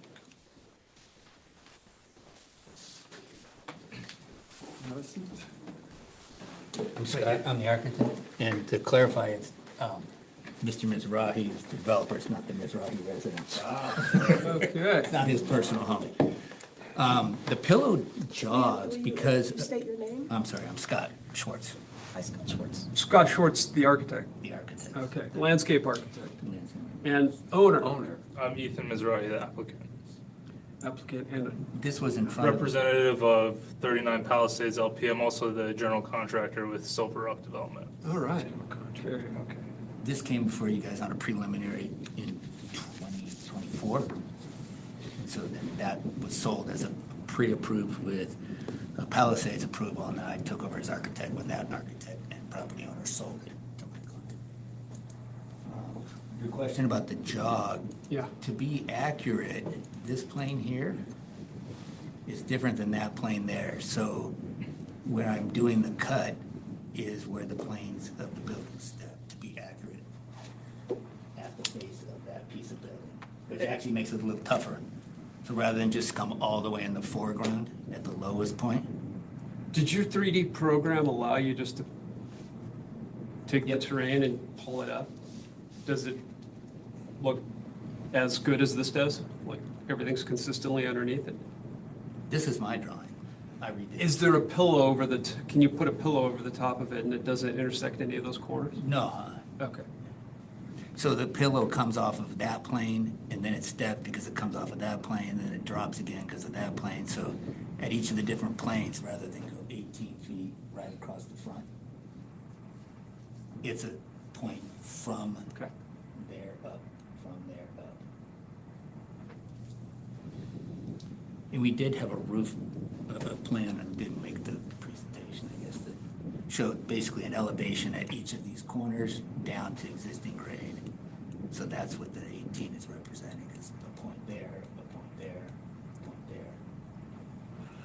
Scott, can you walk us through the envelope with a discussion on the overhangs and the lengths of the overhangs? Go back to the roof plan. Scott brought it up, according to the- Or you can go one forward, actually, the floor plan.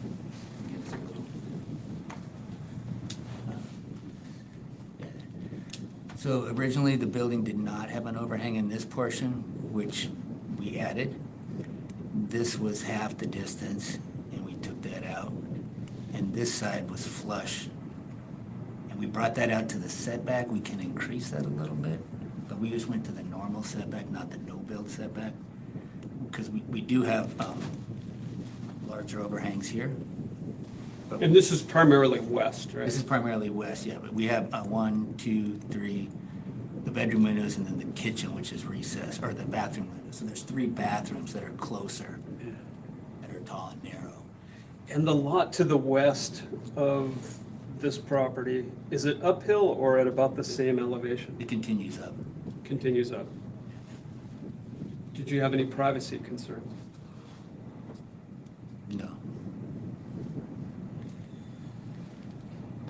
And the west This- continues down? Yeah, Or the this east? is a significant, well, not significant, but this is an climb up the hill, for sure. Okay. In each lot, you're jumping approximately 10 to 15 feet. Tell us a little bit about the buildup of the pool. There is a render that shows the pool and these cascading walls. What, So the edge of the pool is the invisible edge, is set at roughly finished floor, plus or minus. We're now talking about a different coping detail here, so we might lose 3 inches. The intent is that the overflow here give us our 5-foot wall so that we don't have to do any fencing.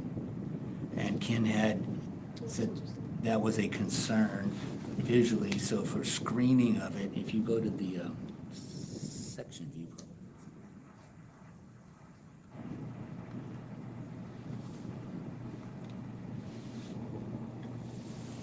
This section, whoops, and one more. Yeah, so this here is a retention basin in front, and then these boulders will be running so that visually, between the top of that boulder and the top of the wall, from anybody looking out this way, the wall is essentially screened. It only has a low spot if you're within 10 or 12 feet of the wall, that you would feel the height of that 5 feet. So that's how we're getting the pool wall without having, if we bouldered, Ken had said, well, boulder up over this wall so it looks like it's 3 feet tall. Well, now I have to put a fence on Yeah, it. exactly. Right. Yeah. So we put the boulders out at the perimeter to kind of act, I know it sounds kind of like a moat, like a kid moat. I mean, you literally, there's a low spot around. It's 5 feet, but it's a depression relative to this. But anybody on any adjacent lot or street would, the line of sight would make that wall appear to be 3 feet, maybe 2.5 from some perspectives. What are the, I see that the Corten metal screens, it will act as screens for probably some ground equipment. Some of them right? are mechanical. This one over here happens to be pool equipment and HVAC, and the one over here at the high side of the lot is for trash. And then the ones here at the top elevation, is that really decorative? Is it This is kind of intended? decorative on the entry. And I will have Privacy screening. Privacy as privacy well. kind of from the street. Are those angled?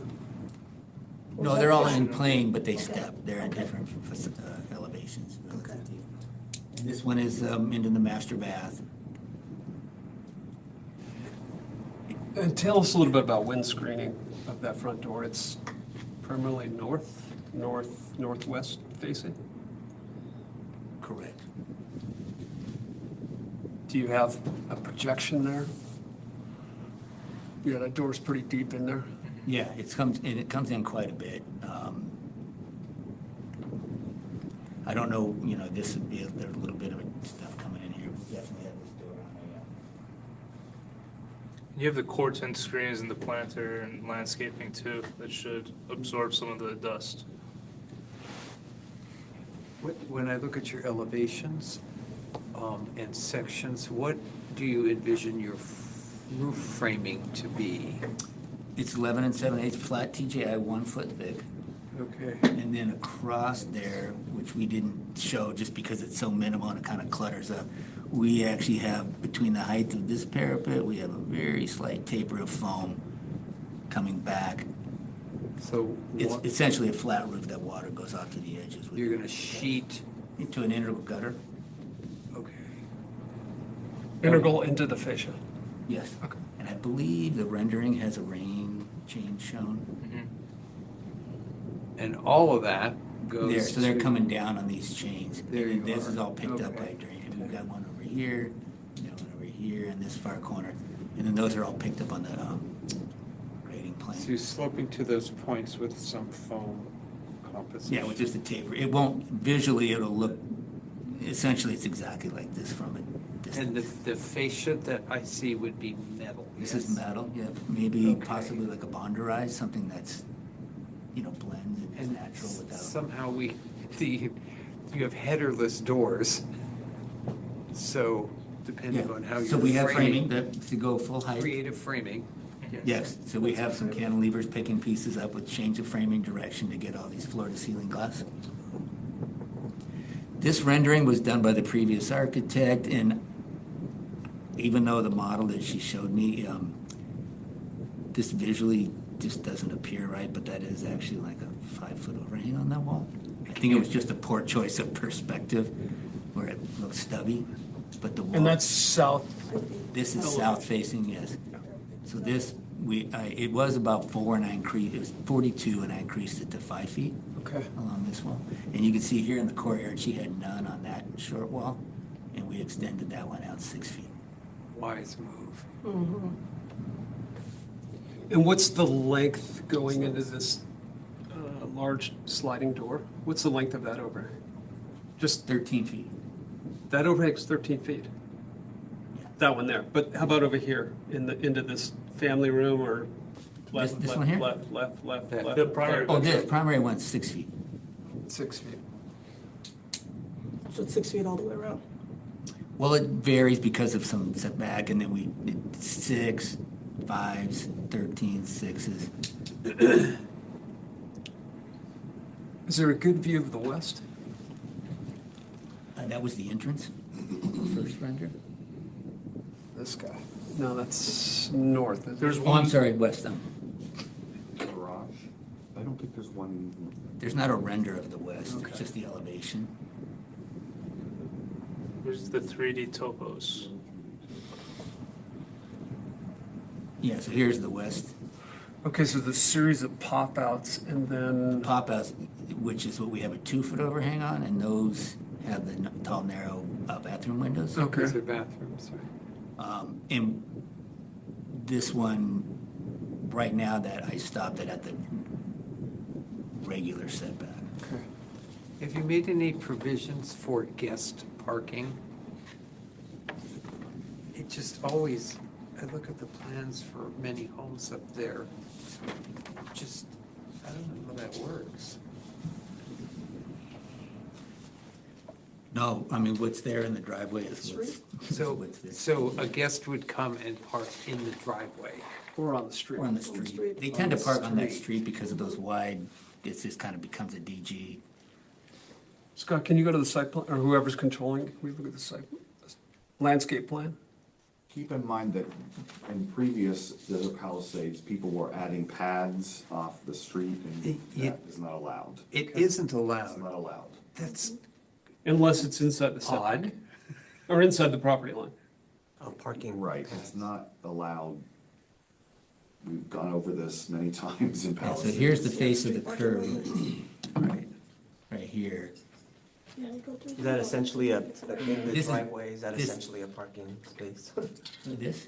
Yeah, right there. And that might be like a backup, a turnaround, like if somebody pulled in, back up, go forward, or They're gonna need it. park a yeah. spot there. Yeah. Yeah, because you're not gonna want to back all the way No, up. And, no, no, and no. often an afterthought is people want to cover the space too. Well, that's in the setback, so there's no cover going over it. And there is 2 retention basins, Glenn. So this is one that's out here, and the second one is the one here that gives us this low depression in front of the pool, and then this is where we've added all these boulders to sort of screen what anybody looking in this way would see in this wall. Yeah, I think the only remaining question I have is, just take us through the materials. What are the finished materials on the exterior? Oh, yeah. So we have 2 different colors of stucco. Two different, one's fascia and one's wall, or one's? No, the original architect had the building as two different systems. One, it was gonna be like a cement panel, and then some contrasting white or stucco. So we went with like a simplified cement colored-ish stucco for the body of the building that she had as dark and then kept white. So I could show you in plan which pieces. The core is basically white, the inside of the courtyard, and then anything that pops out from there is the dark wrap. So it has some natural, or breaks that make sense, not just come to a corner and change material colors. At the bottom is all board form, the exposed walls and the stem wall. And then we have our Corten metal, and then we have some kind of a burnished bonderized steel at the fascias. It goes over the window. At the top of these windows here, there's like a metal inset panel.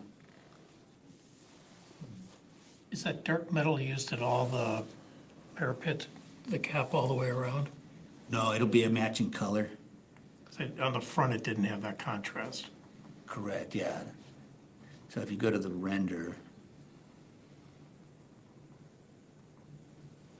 So this is, okay, so this is metal, this is light, or the darker stucco, and then this is steel. So the little cap up there. So the is- cap up there is integral colored, Okay. is the idea.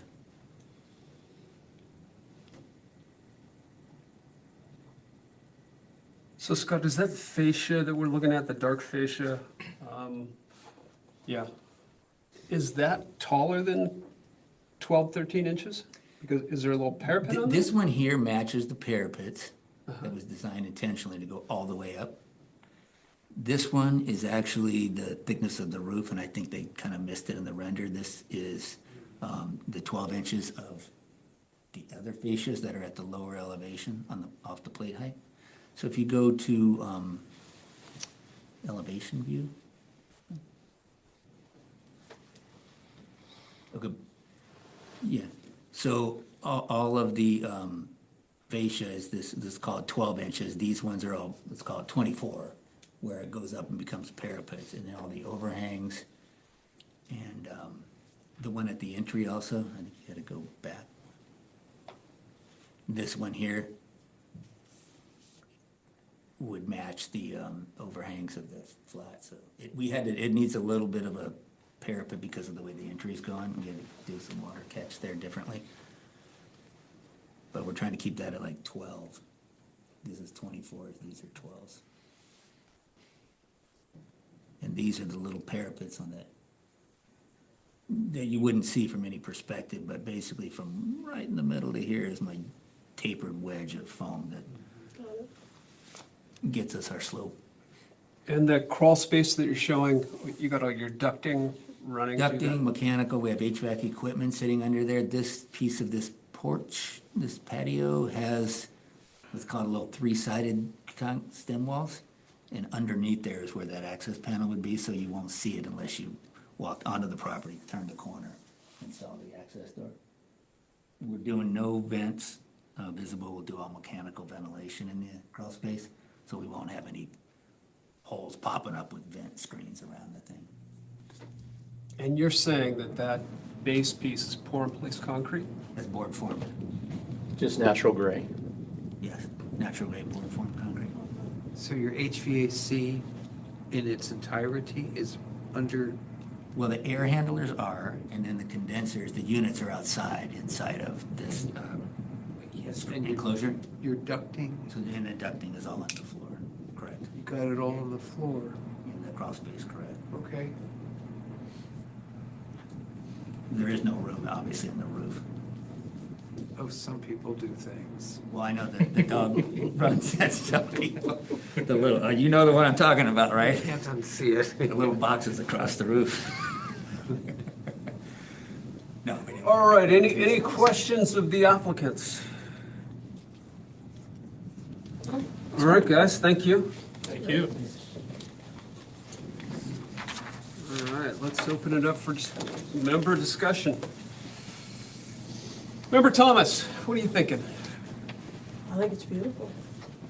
It looks really nice. It looks like it sits in the environment. I like the color choices. It blends in really nicely, and it's well thought out.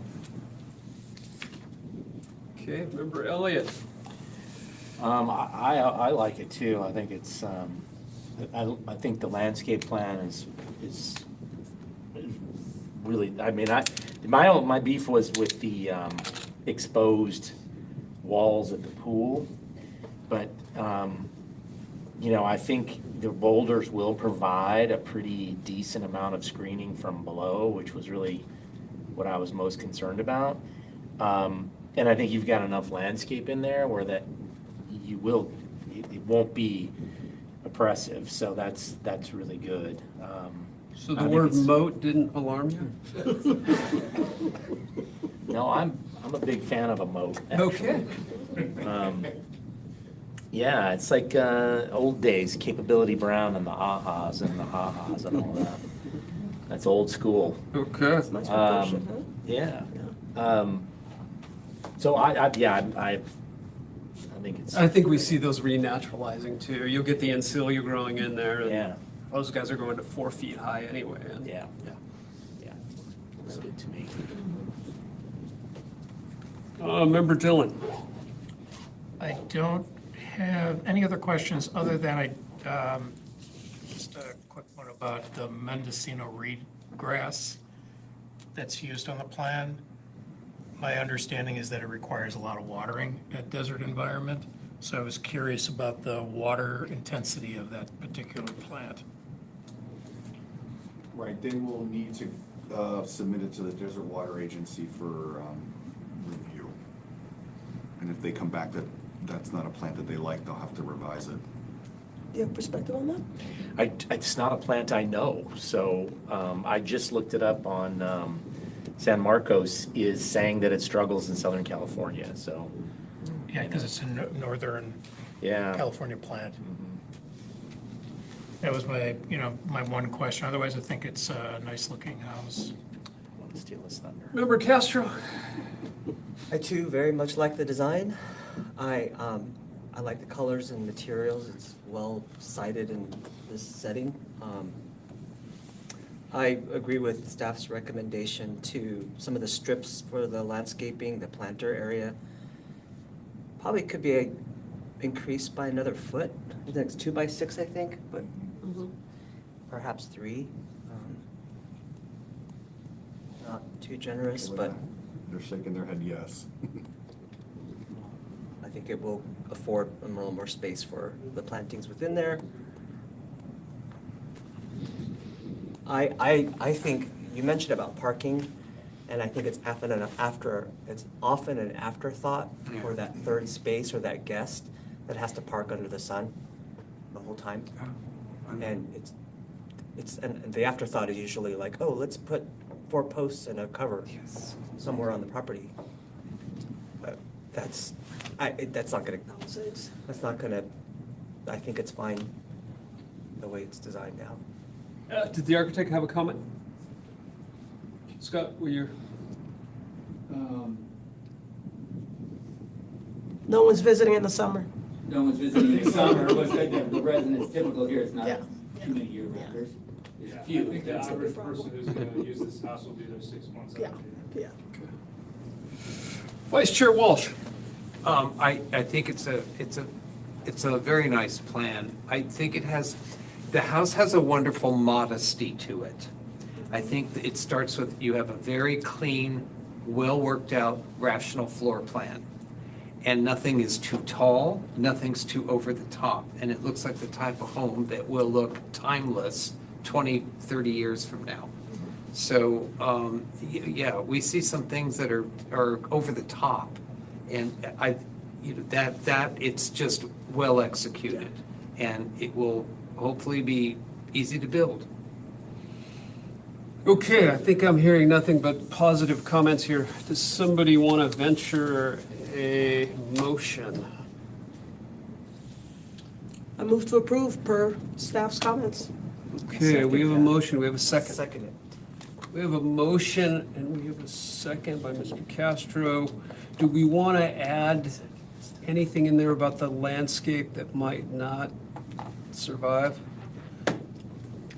Well, I think it has to go through the, yeah.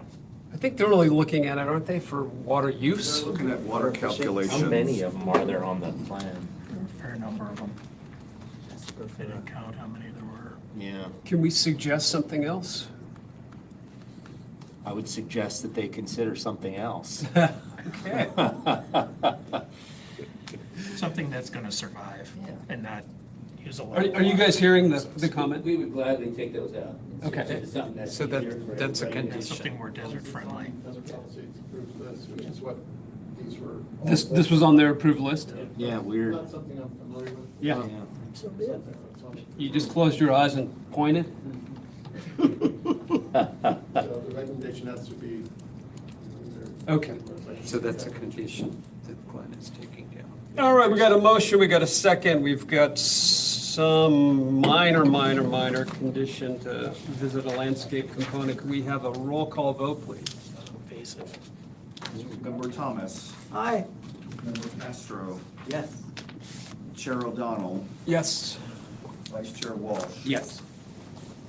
Member Elliott, yes. Member Dillon. Yes. All right, motion passes unanimously. Thank you, gentlemen. Thank you. Congrats. Good luck. Everybody but the second guy. He'll be back. Oh, yeah, with a plan. All right, what do we got? We've got Architecture Review Committee reports, requests, and comments. Anything we should know, folks? Planning Director's report, yes. That fact of how many hearings at a maximum, that's a critical piece of anybody standing in front of us. And it's, are we recording still? We are recording. Okay. Yes. Choose my words carefully. So I just think that needs to be clarified early on when we are getting presentations. So did you say 3 for residential? 3 for residential, and 5 for commercial. And That doesn't mean 5 times to the ARC, it's. Correct, we understand. get it. If Yeah. the Yeah. planning commission sends something to a subcommittee or a working group, or there's a study session on something, that counts as a meeting. So I will relay that to the planning director that in staff reports, if you'd like to have that as a standard sort of, this is where we are, where we. yeah, because that's- absent being told, we are clueless. And we could be, launching a protracted process that would not have good results. Is that true for single family and multifamily?